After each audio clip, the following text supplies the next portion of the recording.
Dịka Anambra State merubere emume mkpocha na nzacha ọbịa n'ọnwa nke ọnwa Nọvemba, Kansụl Awka South bụ nnọọ ebe ndị mmadụ nukọpụta nnọọ n'igwe solu mee ya bụ mkpocha na nzacha. Ụgbọala na ndị mmadụ agagharịkwanụ he dịka ọtụtụ ndị mmadụ pụtara na-azachasị ezi n'ụzọ niile tinyekwazịrị ụmụahịa dị iche iche. Onye nta akụkọ ABS n'okwu metụtara gburugburu Blessing Uchendụ ji akụkọ a wee na-abịa.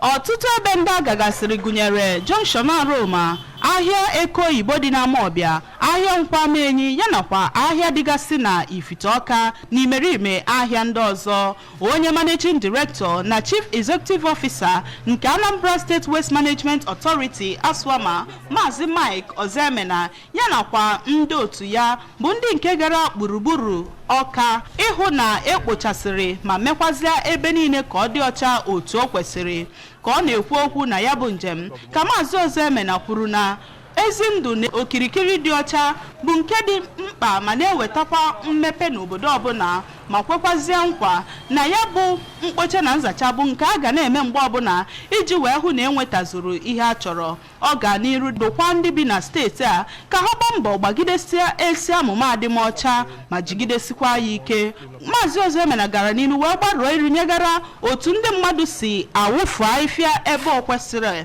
ma dokwazie ha ka ha gbaa mbọ na-awụnye ahịhịa ebe ha kwesịrị ịwụnye ka ọ wee nyere ha aka ị na-eburu ya oge na mgbe ọ kwesịrị. N'aka nke ya ka onye ọchịchị nchere oge nke Awka South bụ Maazị Tangod Anago,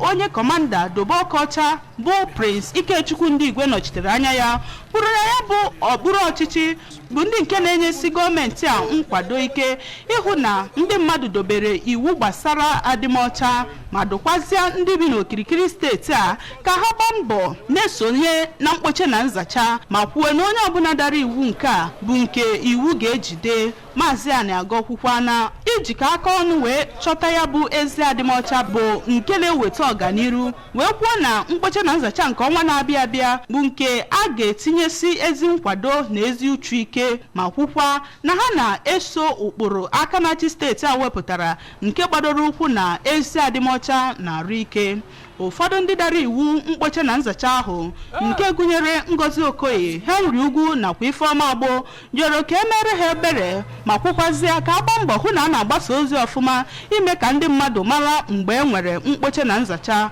ma tokwe aka na-achị steeti a na mbọ ha na-agbagasị ịhụ na steeti a na-adị ọcha mgbe ọbụla. Site n'Awka, abụ m Blessing Uchendụ maka akụkọ ụwa ABS.